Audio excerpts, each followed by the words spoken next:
বলো বলো শ্রীমদ ভগবদ গীতা কি, গৌর ভক্ত মন্ডলী কি, আজকের আনন্দ কি, বলো কৃষ্ণ প্রীতি প্রেমানন্দে।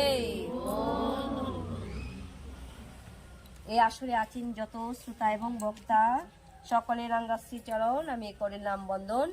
সকল সাধুগুরু বৈষ্ণবের রাঙ্গাশ্রী চরণের পদদুলা আমার মস্তকে আমি করিলাম দারণ। বলো নিতাই গৌরে প্রেমানন্দে। বাঞ্চা কল্পতরুভ্যশ্চ কৃপা সিন্ধু এবচ পতিতানাং পাবনেভ্য বৈষ্ণবেভ্য নমো নমো। এই আসরে এই সৎসভায় উপস্থিত সকল সাধুগুরু বৈষ্ণবের রাঙ্গাশ্রী চরণে প্রণতি নিবেদন করি এবং ওম তৎসৎ ওম তৎসৎ ওম অজ্ঞানতিমিরান্ধস্যু জ্ঞানাঞ্জনশলাকয়া চক্ষুরুন্মিলিতো মিলেন তস্मै শ্রী গুরুবে নমঃ। অখণ্ডমণ্ডলাকারং ব্যাপ্তং যেন চরাচরং তৎপদমে দর্শিতো যেন তস্मै শ্রী গুরুবে নমঃ। গুরু ব্রহ্মা গুরু বিষ্ণু গুরুদেব মহেশ্বর গুরুরেব পরম ব্রহ্ম তস্मै শ্রী গুরুবে নমঃ। হে কৃষ্ণ করুণা সিন্ধু দীনবন্ধু জগৎপতে গোপেশ গোপিকা কান্ত রাধাকান্ত নমস্তুতে। তপ্ত কাঞ্চন গৌরাঙ্গী রাধে বৃন্দাবনেশ্বরী বৃষভানুসুতে দেবী প্রণমামি হরিপ্রিয়ে। শ্রীকৃষ্ণ হৃদয়মে গীতা সংসার মলনাশিনীম জ্ঞানং ভক্তিম মুক্তিম দাত্রীম গীতা দেবে নমস্তুতে। জয় শ্রীকৃষ্ণ চৈতন্য প্রভু নিত্যানন্দ শ্রী অদ্বৈত গদাধর শ্রীবাসদে গৌর ভক্তবৃন্দ। হরে কৃষ্ণ কৃষ্ণ কৃষ্ণ হরে হরে, হরে রাম রাম রাম হরে হরে। বলো শ্রীকৃষ্ণ প্রীতি প্রেমানন্দে। এই শ্রীমদ্ ভগবদ গীতা স্বয়ং ভগবানের হৃদয় স্বরূপ। তাই শ্রীকৃষ্ণের হৃদয় স্বরূপ সেই শ্রীমদ্ ভগবদ গীতা। গীতা কি করিতে পারে? যদি শ্রীমদ্ ভগবদ গীতাকে আমরা হৃদয়ঙ্গম করিতে পারি, শ্রীমদ্ ভগবদ গীতার আশ্রয় আমরা গ্রহণ করিতে পারি, তাহলে শ্রীকৃষ্ণ এই হৃদয় স্বরূপ শ্রীমদ্ ভগবদ গীতার প্রভাবে সকলের অন্তর কি হয়? অন্তর বিশুদ্ধ হয়, পবিত্র হয়। তৎসঙ্গে কি হয়? ভক্তি বৃদ্ধি হয়। হরে কৃষ্ণ হরে বল। যখন এই বিবেক জাগে, ভক্তি উদিত হয়, আর তখন আমরা ভগবান প্রাণ গোবিন্দের শ্রীচরণে ভক্তি প্রণতি নিবেদন করি, তৎসঙ্গে সবাই মুক্তির সন্ধানের অধিকারী। শ্রীকৃষ্ণ হৃদয়ম গীতা সংসার মনো নাশিনীম জ্ঞানম ভক্তিম মুক্তিম দাত্রীম। গীতা কি করে? জ্ঞান প্রদান করে, জ্ঞান বৃদ্ধি করে। তৎসঙ্গে জ্ঞান যখন হৃদয়ে বর্ধিত হয়, বিকশিত হয়, ভক্তি উদয় হয়। আর এই ভক্তির উদয় হলে কি হয়? ভক্তি মুক্তিম দাত্রীম। তখনই ভক্তিপূর্ণ এই হৃদয় দিয়ে যখন প্রাণ গোবিন্দের চরণে আমরা দেহ মন প্রাণ আত্মসমর্পণ করলাম, তখনই আমাদের মুক্তি হয়। হরি অতীব খুশি হয়। আর ভগবান খুশি হয়ে কি করে? সকল ভক্তকে কৃপা করিয়া থাকেন। হরি বল। যাহাদের আশীর্বাদে অপূর্ণ বলে এই অকৃতি অধমের শ্রীকৃষ্ণ চিন্তনে সুমতি হইয়াছে, সেই গোলকগত জনক জননীর পবিত্র স্মৃতি হৃদয়ে ধারণ করিয়া এই শ্রীমদ্ ভগবদ গীতা কীর্তন করিতে ব্রতী হইলাম। দয়াময় তুমি জানো। ওম শ্রী শ্রী কৃষ্ণ পূর্ণমস্তু নমো। ওম নমো ভগবতে বাসুদেবায়। ওম নমো ভগবতে বাসুদেবায়। ওম নমো ভগবতে বাসুদেবায়। ওম শ্রী শ্রী পরমাত্মনে নমো নমঃ। দশম অধ্যায় বিভূতি যুগ। বিভূতি যুগের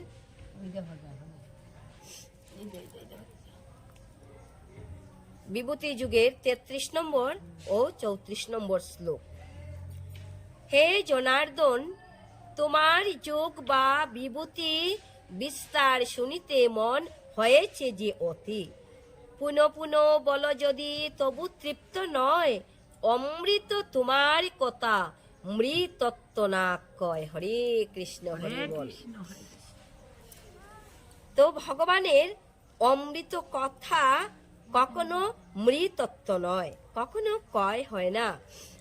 অনেকটা এই ধরনের কথা শৌনক মুনির নেতৃত্বে নৈমিষারণ্যে ঋষিরা সুত গোস্বামীকে বলেছিলেন। নৈমিষারণ্যে সেখানে ঋষিদের সেখানে ছিল কি? সভা ছিল। তো নৈমিষ আরণ্য শব্দের অর্থ কি? বন বা কানন। শৌনক মুনি এবং সুত গোস্বামীর কথোপকথন। বৈদিক শ্লোকে যার গুণ কীর্তন করা হয়, উত্তম শ্লোক সেই শ্রীকৃষ্ণের অপ্রাকৃত লীলা নিরন্তর শ্রবণ করলেও তৃপ্তি হয় না। হরি বল। ভগবানের গুণামৃত লীলা যতই আমরা দর্শন করি, ততই মনে কি বাড়ে? দেখার জন্য আরো বাসনা জাগে। আর যতই ভগবানের অমৃত কথা শ্রবণ করি, ততই শ্রবণ করার ইচ্ছা জাগরিত হয়। হরি বল। কি হয় না, শ্রবণ করলেও তৃপ্তি হয় না, আরো শোনার ইচ্ছা জাগে। ভগবানের সঙ্গে অপ্রাকৃত সম্পর্কে যারা যুক্ত হয়েছেন তারা পদে পদে তার অপ্রাকৃত লীলার আস্বাদন করেন। এখন বলছে ভগবানের সঙ্গে, ভগবানের সাথে যাদের সম্পর্ক বা সমন্বয় ঘটেছে, কি হয়েছে, আত্মীয়তা হয়েছে, তাদের কি হয়, যারা ভগবানের সঙ্গে সম্পর্ক যুক্ত হয়েছেন তারা পদে পদে ভগবানের লীলার রস আস্বাদন করে। অর্জুনও ভগবান শ্রীকৃষ্ণের লীলা শ্রবণে ঐকান্তিকভাবে আগ্রহী। বিশেষ করে ভগবান নিজেকে কিভাবে সর্বত্র ব্যপ্ত করেন। হরে কৃষ্ণ, হরি বল। অর্জুন কি করেছেন, ভগবানের লীলা শ্রবণ করেছেন। ভগবান শ্রীকৃষ্ণের সম্বন্ধে যে কোনো বর্ণনা বা বিবৃতি অমৃতময়। ভগবান লীলা বা ভগবানের কাহিনী কি, অমৃত সমতুল্য। অমৃত পান করলে কি হয়, অমরত্ব প্রাপ্ত হয়। আর ভগবানের লীলামৃত রসসুধা পান করলে কি হয়, গোলক দামে তার গতি হয়। কোথায় গতি হয়, গোলক দামে। ব্যবহারিক অভিজ্ঞতার মাধ্যমে এই রস আস্বাদন করা যায়। আধুনিক নাটক, নোবেল এবং ইতিহাস ভগবানের অপ্রাকৃত লীলা থেকে ভিন্ন। আধুনিক যুগের নাটক আর ভগবানের যে লীলা, সেই লীলাকে যদি আমরা একসাথে আমরা কখনো কি করতে পারবো না, তুলনা করতে পারবো না, কারণ তুলনা করা যাবেও না। ঐতিহাসিক নাটক বা আধুনিক যুগের নাটক কখনোই ভগবানের লীলার সমতুল্য নয়। যদি আমরা ভগবানের লীলাকে নাটকের সমতুল্য মনে করি তাহলে আমাদের কি হবে, অপরাধ হবে। আর অপরাধের কি নেই, অপরাধের কি নেই, অপরাধের ক্ষমা নেই না, বা অপরাধের মুক্তি নেই। অপরাধ থেকে কখনো মুক্তি পাওয়া যায় না। যা সেই জন্যই এই জগতের ইতিহাস ভগবানের লীলা সমূহের বর্ণনায় পরিপূর্ণ। যেমন পুরাণ হচ্ছে অতীতের ইতিহাস, যা ভগবানের বিভিন্ন অবতারের লীলার বর্ণনা। ভগবানের এই সমস্ত লীলা কাহিনী বারবার পাঠ করলেও নিত্য নব নব রসের আস্বাদন লাভ করা যায়। প্রেম সে কহো ভক্তবৎসল ভগবান কৃষ্ণচন্দ্র কি। তো ভগবানের এই লীলা যদি আমরা বারে বারে পাঠও করি, বারে বারে দর্শনও করি, নব নব রসের আস্বাদন মানে নূতন নূতন, নব নব কি, নূতন নূতন রস আমরা আস্বাদন করিতে পারি, নূতন নূতন রসে আস্বাদন আমরা করি। শ্রী ভগবান কহিলেন, হে অর্জুন, বলি শুনো বিভূতি আমার, যাহার নাহিক অন্ত, অনন্ত অপার। অনন্ত শব্দের অর্থ কি, যার কোনো অন্ত নাই, যার কোনো অন্ত নেই, তিনি হলো অনন্ত। প্রধানত বলি কিছু শুনো মন দিয়া, কুরু শ্রেষ্ঠ নিজ শ্রেষ্ঠ বুঝো সে শুনিয়া। হরি বল। কুরু শ্রেষ্ঠ নিজ শ্রেষ্ঠ বুঝো সে শুনিয়া। কি করব আমরা, শ্রবণ করব, শুনবো। কুরু শ্রেষ্ঠ, আবার বলছি নিজ শ্রেষ্ঠ। জীবের ইন্দ্রিয় অসম্পূর্ণ এবং তা দিয়ে শ্রীকৃষ্ণকে পূর্ণরূপে জানা সম্ভব নয়। জীবের কি বলছে, ইন্দ্রিয় অসম্পূর্ণ। জীবের ইন্দ্রিয় অসম্পূর্ণ এবং তা দিয়ে শ্রীকৃষ্ণকে পূর্ণরূপে জানা সম্ভব নয়। আমাদের ইন্দ্রিয়ের কথা বলছে যে জীবের ইন্দ্রিয় অসম্পূর্ণ। অসম্পূর্ণ কেন বলল, সর্বতভাবে আমরা ভগবানের সেবায় আমরা লাগতে পারছি না। মানে সব ইন্দ্রিয়গুলো দিয়ে আমরা গোবিন্দের সেবা করতে পারছি না। সব ইন্দ্রিয় দিয়ে আমরা পারছি, সব ইন্দ্রিয়, চক্ষু, কর্ণ, নাসিকা, জিহ্বা, ত্বক, বাক, পানি, পাদ, পায়ু, এই সব ইন্দ্রিয় এবং মন, সব ইন্দ্রিয় একসঙ্গে ভগবানকে দান করতে পারতেছি না। তা কৃষ্ণ ভক্তরা কৃষ্ণকে জানতে চায়, কিন্তু তাদের সেই প্রয়াস কোনো বিশেষ সময়ে অথবা জীবনের কোনো বিশেষ স্তরে কৃষ্ণকে পূর্ণরূপে উপলব্ধি করার প্রয়াস নয়। হরি বল, হরি বল। কৃষ্ণ ভক্তরা কি করে ভগবান কৃষ্ণকে জানতে চায়, জানার জন্য চেষ্টা করে, কিন্তু কোনো বিশেষ সময়ে অথবা জীবনের কোনো বিশেষ স্তরে কৃষ্ণকে পূর্ণরূপে উপলব্ধি করার প্রয়াস নয়। পক্ষান্তরে তা হচ্ছে কৃষ্ণ সম্বন্ধীয় সমস্ত বিষয়ের অমৃতময় মাধুর্য আস্বাদন করা। আমরা কি করতে পারি? ভগবান কৃষ্ণের অমৃতময় মাধুর্য আস্বাদন করতে পারি। মাধুর্য প্রেমের প্রেমিক কারা ছিল? বৃন্দাবনের গোপীরা মাধুর্য প্রেমের প্রেমিক ছিল। তারা ভগবানের সঙ্গে যে প্রেমে লিপ্ত ছিল, সেই প্রেমের মধ্যে কি ছিল না? কামনার কোনো গন্ধ ছিল না। তাদের প্রেম ছিল পবিত্র প্রেম। মাধুর্য আস্বাদন করা, কৃষ্ণ সম্বন্ধীয় সময় বিষয়ে শ্রীকৃষ্ণকে উপলব্ধি করা, কৃষ্ণের বৈভব এবং বিভিন্ন শক্তির কথা আলোচনা করে ভক্তরা দিব্য আনন্দ অনুভব করেন। বলো কৃষ্ণ প্রীতি প্রেমানন্দে বল, হরি বল। আমরা ভগবানের এই কথা শ্রবণ করে, ভগবানের লীলা শ্রবণ করে কি উপলব্ধি হয়? ভক্তদের অন্তরে আনন্দ অনুভব হয় এবং দিব্য ভাবের অনুভূতি জাগরিত হয়। তাই নিরন্তর তা শ্রবণ ও কীর্তন করতে চান। ভগবানের ভক্তগণ কি করতে চায়?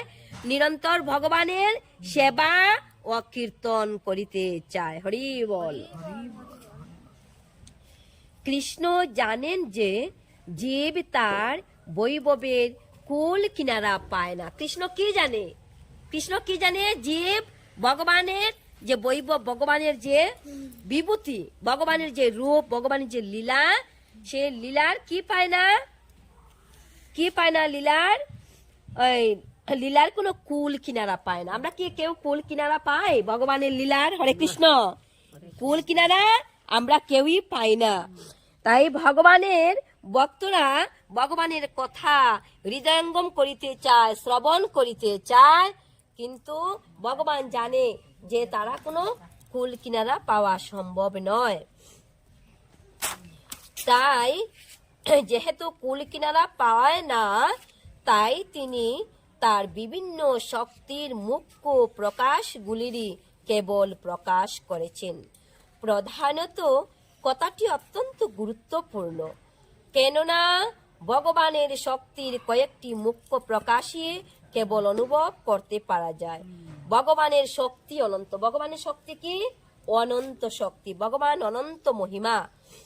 আর নারদ আদি ব্যাসদেব দিতে নারে সীমা। নারদীয় সীমা দিতে পারেনি ভগবানের রূপের, ভগবানের লীলার। আর স্বয়ং ব্যাসদেব, যিনি শ্রীমৎ ভাগবত মহাপুরাণ, যিনি ভারত কি বলে ব্রহ্মবৈবর্ত পুরাণ বা শ্রীমৎ ভগবত গীতা, মহাভারত ইত্যাদি রচনা করেছেন, কিন্তু তিনিও সীমা দিতে পারেননি। নারদ আদি ব্যাসদেব দিতে নারে সীমা। ভগবানের শক্তি অনন্ত, তাই আমাদের পক্ষে উপলব্ধি করা সম্ভব নয়। এখানে বিভূতি বলতে ভগবানের সেই ঐশ্বর্যের কথা বোঝানো হয়েছে। ভগবানের ঐশ্বর্য। ভগবান কি? ভগবান শব্দের অর্থ সর্ব ঐশ্বর্যপূর্ণ। সমগ্র এই বিশ্বের সৌন্দর্য, যশ, বীর্য যা কিছু আছে, সকল পরিপূর্ণভাবে এক কথায় ভগবান শিলকলায় পরিপূর্ণ। আর এই শিলকলায় পরিপূর্ণ দ্বিতীয় কোনো ব্যক্তি নেই। অমরকুশ অভিধানে বিভূতি শব্দের অর্থে বলা হয়েছে অসাধারণ ঐশ্বর্য। অসাধারণ কি? যা কোনো সাধারণের পক্ষে উপলব্ধি করা সম্ভব নয়। অসাধারণ। সার্বভূত আশ্রয় সে আমি গুড়াকেশ, আমি আদি, আমি মধ্য, আমি সেই শেষ। হরে বল, হরি বল। কি সুন্দর অমৃতময় কথা। সর্বভূত, সকল ভূতে ভগবান বিরাজমান, সর্বজীবে তিনি সমানভাবে আছেন। আমি আদি, ভগবান হলেন আদি। ভগবান হলেন মধ্য, আবার ভগবানই হলেন শেষ। আদিও নেই ভগবানের অন্ত। এই লীলা ও মহিমা উপলব্ধি করা কাহারও পক্ষে সম্ভব নয়। বলো কৃষ্ণ প্রীতি প্রেমানন্দে। আজকে আমরা এই 37 নম্বর শ্লোকে বিশ্রাম দিলাম। হরে কৃষ্ণ। সকল ভক্ত মণ্ডলী, আমরা কি করব? শ্রীমদ্ ভগবত গীতার 18টি গুহ্য নাম বা গোপন নাম আছে, সেই নামগুলি আমরা স্মরণ করব, আপন আপন কণ্ঠে উচ্চারণ করব। গঙ্গা, গীতা, সাবিত্রী, সীতা, সত্তা, পতিব্রতা, ব্রহ্মাবলী, ব্রহ্মবিদ্যা, ত্রিসন্ধ্যা, মুক্তিগেহিনী, অর্ধমাত্রা, চিদানন্দা, ভবগ্নি, ভ্রান্তি নাশিনী, বেদত্রয়ী, পরানন্দা, তত্ত্বার্থ জ্ঞানমঞ্জুরি। হরে কৃষ্ণ কৃষ্ণ কৃষ্ণ হরে হরে, হরে রাম রাম রাম হরে হরে। হরে কৃষ্ণ কৃষ্ণ কৃষ্ণ হরে হরে, হরে রাম রাম রাম হরে হরে। হরে কৃষ্ণ কৃষ্ণ কৃষ্ণ হরে হরে, হরে রাম রাম রাম হরে হরে। ওম শান্তি, ওম শান্তি, ওম শান্তি শান্তি শান্তি। বলো নিতাই গৌরী প্রেমানন্দে।